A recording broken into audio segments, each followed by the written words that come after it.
Meanwhile, Governor Dom Emmanuel has re-emphasized that education at the basic level in the state is free and compulsory.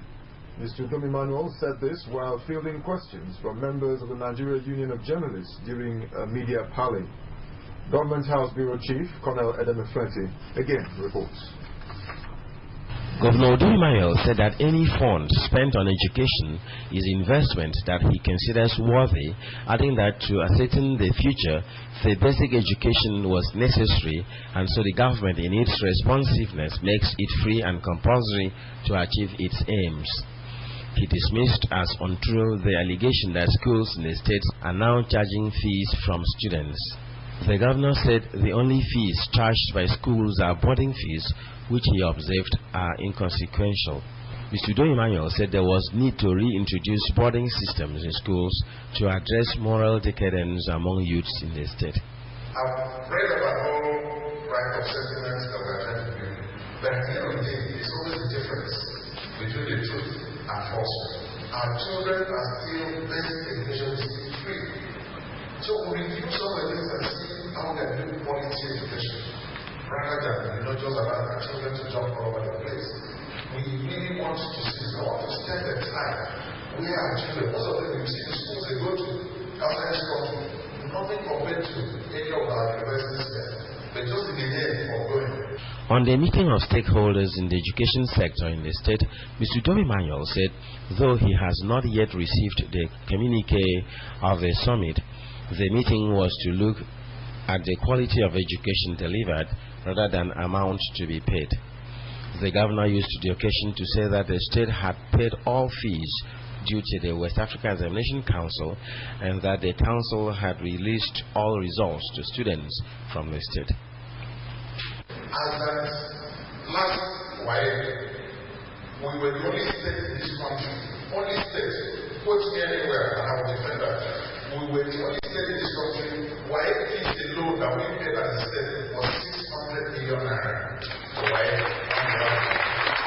These are things that people never thought would be done under the present economic recession in the country.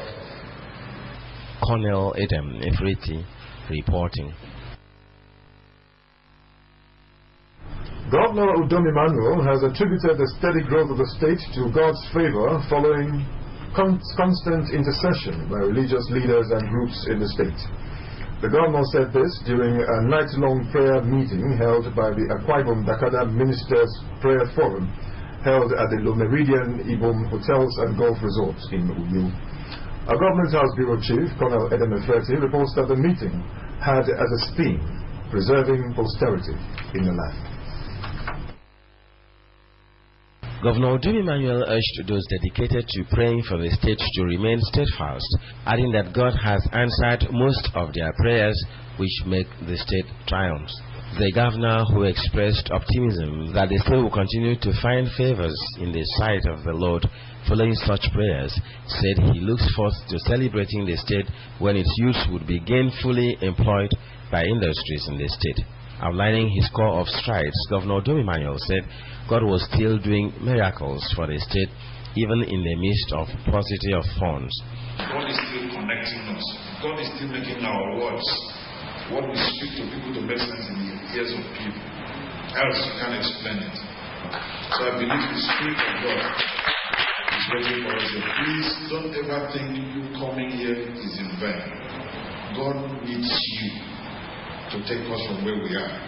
In his sermon, the Reverend Ntia of Full Life Christian Center said God is in control of all situations and that he positions and provides creative ideas for management and investment for the good of his people.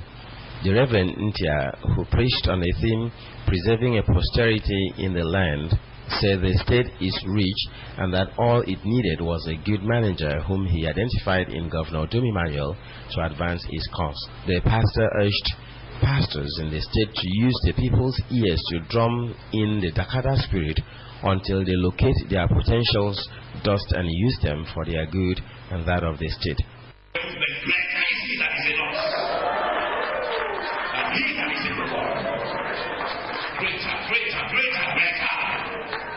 He will not lead with fear. No, because definitely he must step on some toes.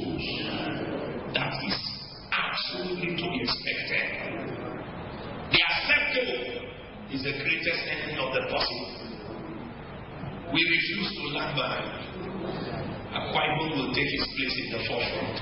The religious meeting featured prayers for the governor and wife, the state and its people, as well as the pet project of the governor's wife, the Family Empowerment and Youth Reorientation Program, FIREP. Colonel Adam Ifriti reporting. The Akwa Ibom State House of Assembly has resumed the second legislative year of the 6th Assembly with the dissolution of all standing committees of the House. The Speaker, Barrister Onofio Luke, announced the dissolution during the first plenary of the second legislative year. Assembly correspondent Udwaikom has details. To ensure is created by the dissolution, the selection committee has been expanded to make for easy distribution of members into various committees. Among those appointed to join the House leadership who are automatic members are Mr. Gabriel Toby of Ika Etimekbo, Mr. Don Esritwen Itu, Mr. Soro Akwanuso Esreket Ibno, and Mr. Sukwo Achibon, Rep from Ruko State Constituency. During Tuesday's plenary, a bill for a law to establish the Akwa Ibom State School of Health Technology for the training of various health professions and for other matters was read a second time. The bill, which was passed by the 5th Assembly but not assented to by the Governor, was represented by the Leader of the Assembly, Sir Udo Kirianakpan. This school at today only gives certificates. Only certificates. They cannot award a diploma, they cannot award a higher diploma. So this bill is always seeking to ensure that this school can for the first time award a diploma to people who have come to study in such institutions.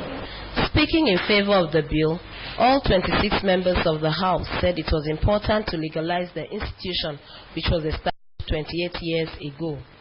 They said the speedy passage of the bill would secure the retirement benefits for staff and motivate them for better results.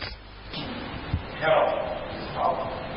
Now, what I'm saying to you now, if we don't empower our health organizations, our health institutions, then how do we expect to get a better people, a better nurses, a better doctors?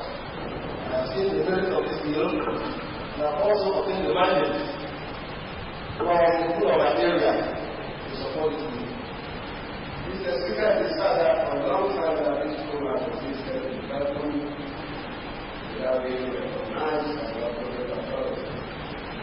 It's like the tenure of the committee members as proposed. The tenure of the chairman of the governing board is not specified, which can give room for litigation. This bill came in good time, and there are so many other benefits, like the lecturers. They are not motivated because they are not entitled to most of the bonuses. It is of my opinion that healthcare services provide education, training, and of course give knowledge to nurses. Some of the nurses are working in the house themselves. Some of them are also trying out that even where they are not even sure of the work security. I want to support this and call on my solution to support this and work for the same outcome. Commenting on the representation of the bill, the Speaker, Barrister Onofio Luke, said the Assembly would accord priority to executive and private member bills that would strengthen the workings of the health sector. All the country of the speaking one voice and taking a common position. This goes to show the unity that we have. And this unity is not given by our sentiment, it's not given by any external matter, it's given by the need and commitment to care for the welfare and welfare of our community. The bill was committed to the Committee of the House of the Whole during Thursday plenary. With the active participation of all members of the Akwa Ibom State House of Assembly at today's plenary and their contributions to the bill that has been reintroduced, it is very obvious that a lot is to be expected of the legislators in the second legislative year. Udwakeko reporting. Thank you, Udwaikom. The Family Empowerment and Youth Reorientation Program was 1 year yesterday. At the occasion, to celebrate the program, the initiator of the program and wife of the state governor, Mrs. Martha Odom-Emmanuel, said the desire of the program is to see the women support their husbands and families by engaging in something profitable. The governor's wife, who said that FAREP is all about touching lives, helping and giving hope to the hopeless, added that the program is driven by the desire to love, serve and build bridges of hope and development in the state. Mrs. Martha Emmanuel, who addressed the women and people who came from all walks of life, said that within 1 year, FAREP has worked to complement government's efforts in making every Akwa Ibom person to rise to their faith of greatness. She said that within the period, the program has provided health facilities and shelter to the less privileged, adding, however, that over 1,300 women have benefited from the family empowerment of youth reorientation program in the last 1 year. The governor's wife appreciated the state government led by Governor Odom-Emmanuel and development partners such as Nemeth International Pharmaceuticals PLC, the MTN Foundation, for working with FAREP to provide succor to the less privileged in the state. She specifically mentioned the sight outreach during which more than 2,000 citizens were treated of sight problems, and the health outreach where more than 5,000 children were treated of different health ailments. The governor's wife expressed appreciation to FAREP coordinators who served wholeheartedly and promised that the program will continue to touch more lives in the years to come. You are watching AM News. Let's take a break.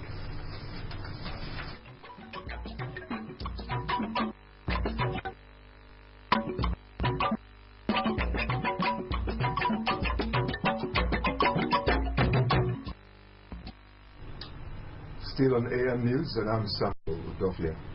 The state government has directed that all illegal structures in the premises of the College of Education of the Ansett be removed before next week Friday. The Commissioner for Works, Mr.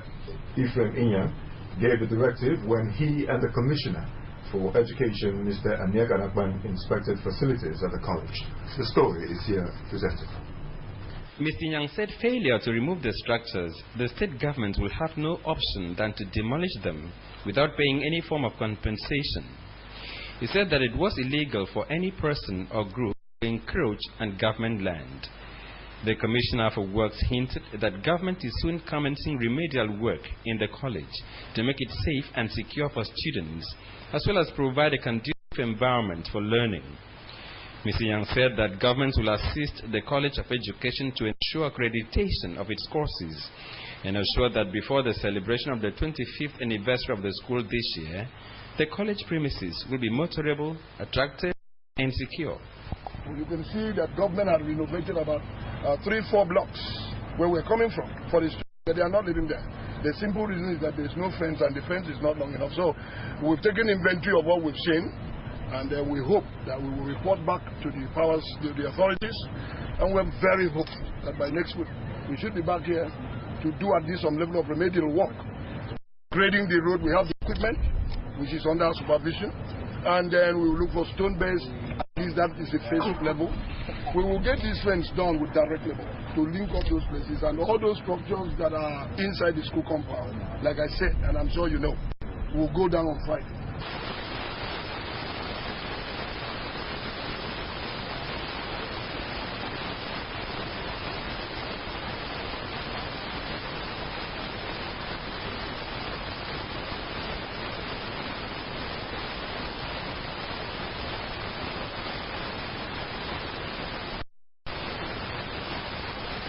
Work that is required here, and so I decided to invite my colleague Commissioner for Works to be here to see what we have here that will need intervention, which is under his own ministry, and so today we've been able to come here together for a joint inspection, and I will continue to work together so that we deliver on the promise of His Excellency the Governor, giving a lot of commitment to improving the standard of education. And education is a citadel because they train teachers here. So government is giving a priority to seeing this type of cooperation and joint inspection.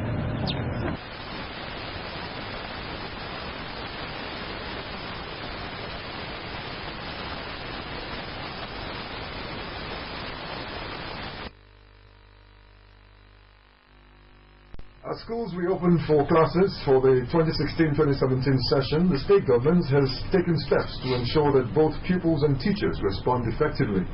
To this end, officials from the State Universal Basic Education, led by the Permanent Secretary, Elder Ezekiel Umo, and a team from Uyo, Eket, and Ikorekwane went round to monitor the response by pupils. The team visited schools in Uyo, Abak, and into local government area. The report. The first port of call by the team was the Presbyterian Primary School Enwe in Uyo. On arrival, the team met 11 teachers out of 16, and to the 10 out of pupils was Paul. The leader of the team, Elder Ezekiel Umo, who is the permanent secretary of SUBEP, looked at the time book, inspected the ECC section, the primary section, and the staff room. In the time book, the permanent secretary discovered that 3 names in the first day of resumption of schools were written by one person and ordered the head teacher, Mrs. Mpon Abraham, to report in SUBEP headquarters along with the 3 persons and those who were absent the following day. The team moved to Christ the King Primary School, Wellington, Basi, Uyo, and met 17 teachers out of 19 that are in the school with about 100 pupils. The head teacher of the school, Mrs. Rosemary Yamudo, told the team that classes have commenced since the first day of resumption. The permanent secretary lauded the school for the turnout of teachers, but advised that the surroundings be kept tidy. At Government School Ibiakwi Tamini to Little Government Area, the head teacher received the team and presented them the time book, which 23 teachers were present out of 32 with about 80 pupils out of 800. The permanent secretary frowned at the low turnout of teachers and instructed the head to bring those absent to SUBEP headquarters in Uyo. At Koibo Church Group School, Nongo Koditam, the team took interest in the large waterleaf farm in the school, demanding to know if the farm is owned by the school. At St. Dominic School, Ekritam, too, the team discovered that pupils who were there for placement were asked to pay. The leader directed the head teacher to explain in writing why the pupils were asked to pay 1,000 naira each before getting their placement and testimonials. When the team arrived at Government Primary School in Abak,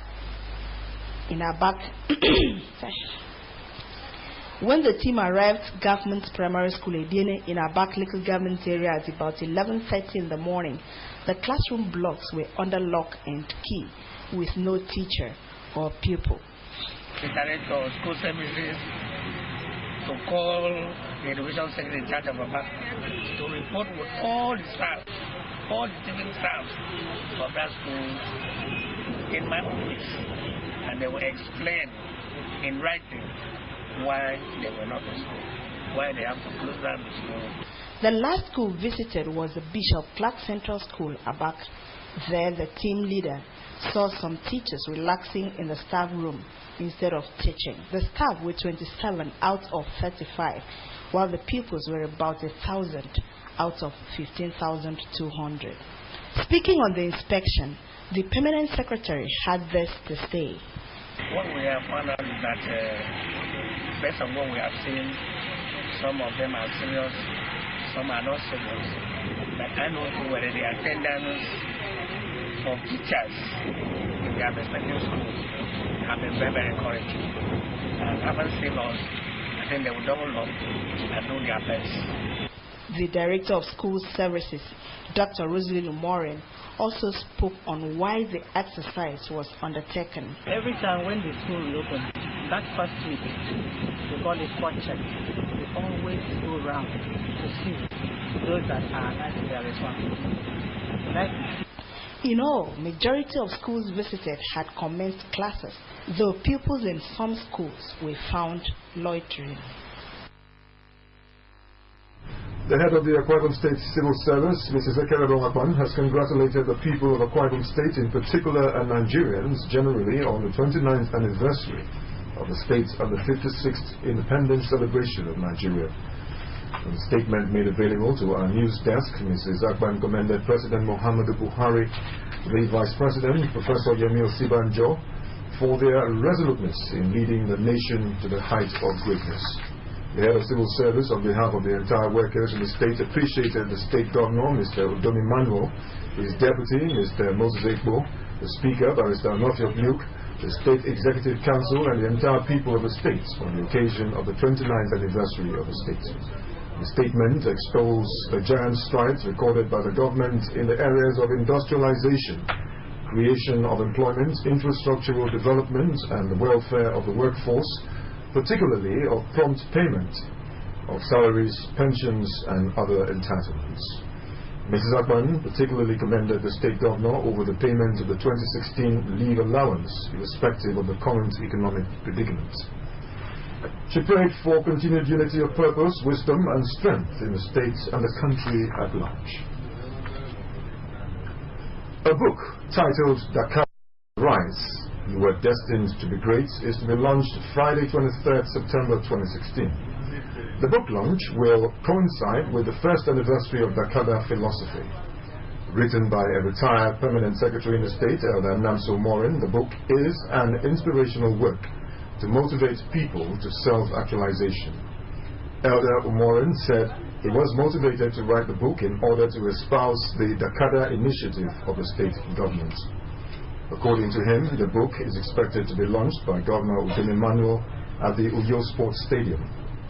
He said the group managing director of SOMU Limited, Mr. Udenu Fort, while writing the foreword of the book, noted that every Akwa Ibomite who reads through this book will be inspired to work hard to make his tomorrow greater than yesterday.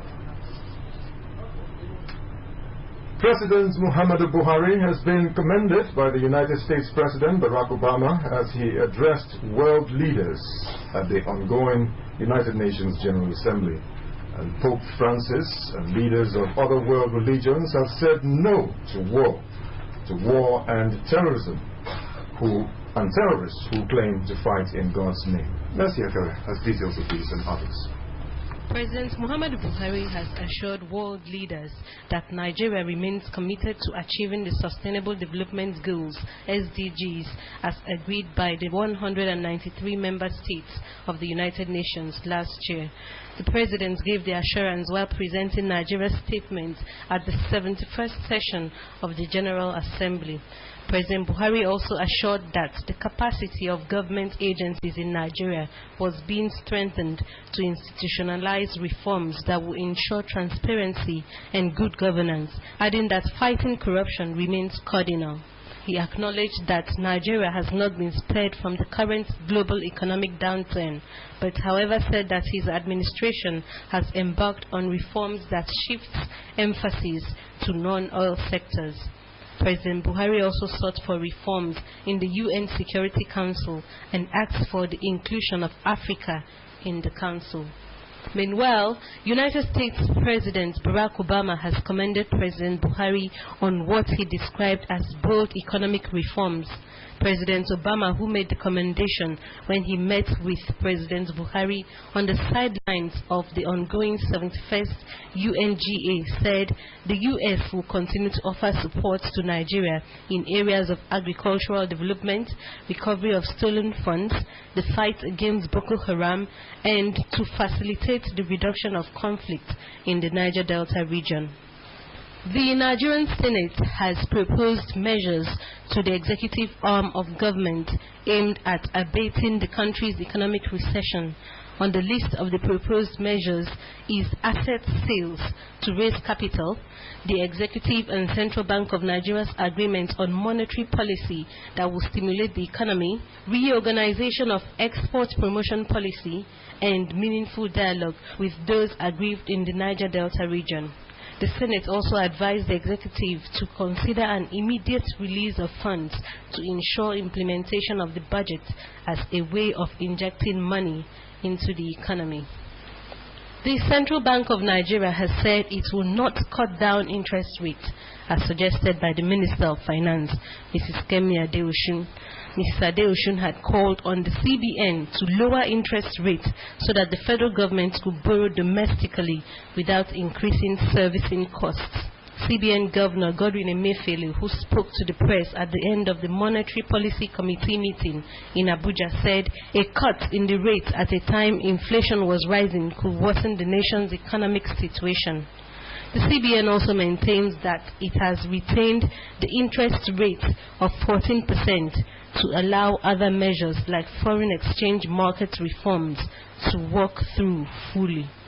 Catholic Pontiff Pope Francis and leaders of other world regions have come together to say no to war and have vowed to oppose terrorists who claim to fight in God's name. The declaration came on the heels of a 3-day meeting held in Assisi, the home of St. Francis, the patron saint of peace and defender of the poor.